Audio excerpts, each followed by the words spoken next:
Hey everybody, it's Chris from Domestic Chris here with another episode of Mickey Money Monday. In this week's episode, we're going to be talking about having your family get involved in helping you save for your Disney trip. So the first thing I want to show you is this piggy bank. Isn't it so cute? You can hear there's money in here. It's probably, I think, about half full, but at one point in time, 2 Christmases ago, I think, my little brother worked at Menards and he bought this there, and he throws his spare change on his bedroom floor. Just all of it. His floor is covered in change. He saves it for if he needs to go to the laundromat or something. He's a single guy in an apartment.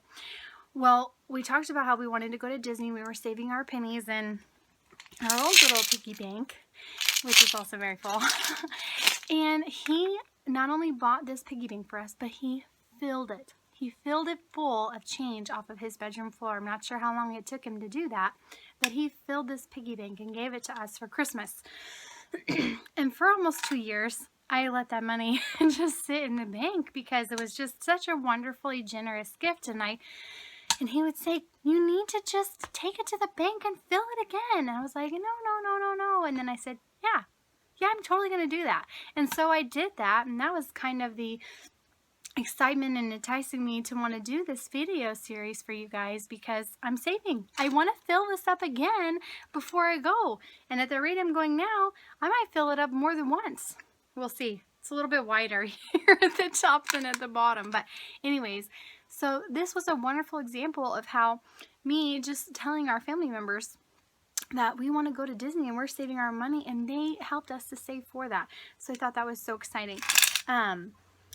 I'll tell you, between the change that was in here and some not full piggy banks, but a few other piggy banks, we had $150 worth of change, more than that. I saved some quarters and pennies to use for the penny presses at the parks, and then the rest of it turned out to be just enough to my girls to go to the Bibbidi Bobbidi Boutique, the Crown package, not the Castle package, and then they had cash bills in here my girls did from savings from Christmases and birthdays, and there was enough there, $90, that we bought their dresses and tiaras and shoes on Disney Store online clearance.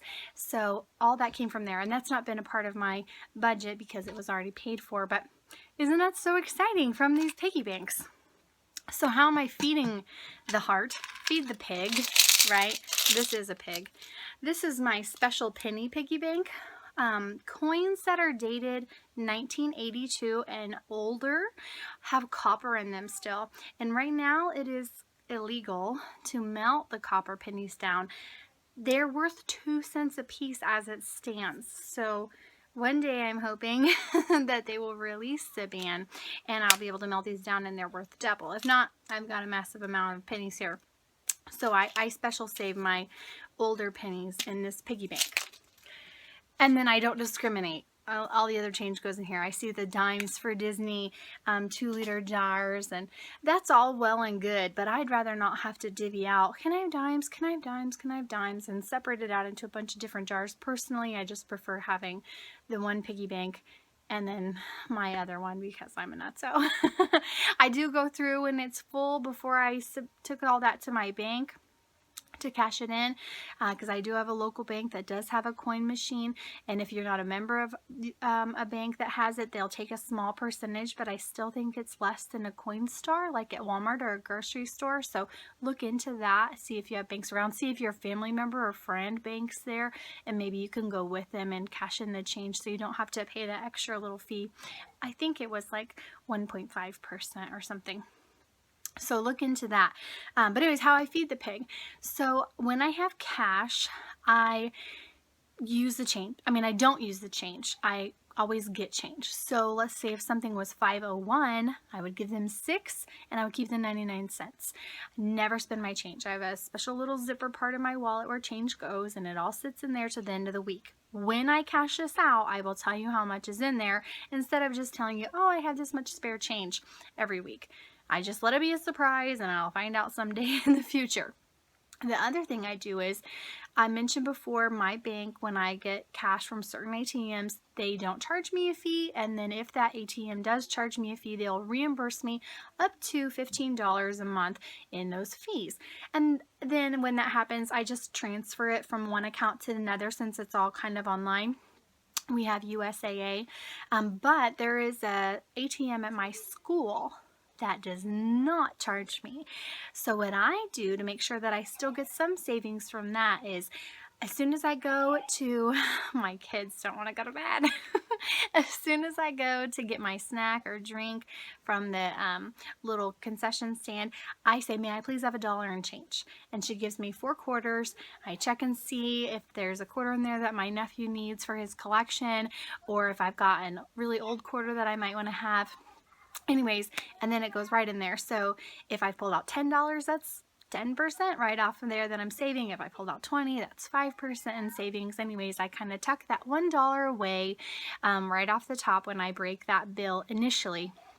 And you could put that in practice anywhere you go. Anytime you break a 20 or a 10, you could say, may I have $1 and change, and put that away. So those are just some ideas for how I'm saving my change in my piggy banks. Some other things I've done to have my family members pitch in for me is ask for gift cards for Christmas and birthdays. My husband's grandmother, she's kind of beyond the gift buying phase. All of us getting older, she's not sure what to buy us, so she gets us gift cards instead. Well, I said I would really like Disney gift cards. Target gift card would be good too, but I told her I wanted Disney gift cards, so that's what she gave me for Christmas. I've also told you before about my husband's uncle at the pawn shop who saves the Target and looks for Disney gift cards for me. So having them help me. Now, the other strange thing that I do, and maybe some of you do this too, is I ask my family members to collect their cans for me from their soda pop. I have like 12 bags of cans in my garage right now because I don't stomp them, so they're all full. Between my husband's Mountain Dew and energy drinks, and my mother-in-law and her husband, and my brother-in-law and my husband's grandma, they have collected all these cans for me. And right now the price of aluminum is low, but I anticipate it going back up again this summer. That's when it was pretty high last year. I also, when I take my kids on walks, I have a Bob jogging stroller that I got used on Craigslist. Anyhow, the bottom of it has like a basket of sorts, and so when I walk my kids along our road out here, I pick up cans and I put them in the bottom of my stroller, and I save those for whenever I go to cash them in, which probably going to happen this summer when it goes up. So those are some things that I do to have my family get involved. And friends, I've had some friends bring me some cans too. So those are the things that I do to have my family members get involved and help me with my savings. My mother-in-law, she's coming with us on this trip, and she's been a big help with saving the cans. At first, those were kind of going towards the refrigerator, and she's like, oh, now that you have your fridge, can I stop? And I was like, no, we need them for Disney. She's like, okay. So anyways, even begrudgingly, she still saves her cans for me. I pick them up from her once a week when my kids go over there to stay the night, and it's like a half a bag full a week. They add up really fast. So on to the savings for this week. I saved $13 in in-perk rewards, $10 from my account and $3 from my husband's, and that's a Meijer thing if you're not familiar with that. To me, I consider those to be like rewards. They give them to me when I spend so much on a total purchase or on a certain like dairy items or something. So anyhow, when I redeem those, I take that money out of my grocery budget.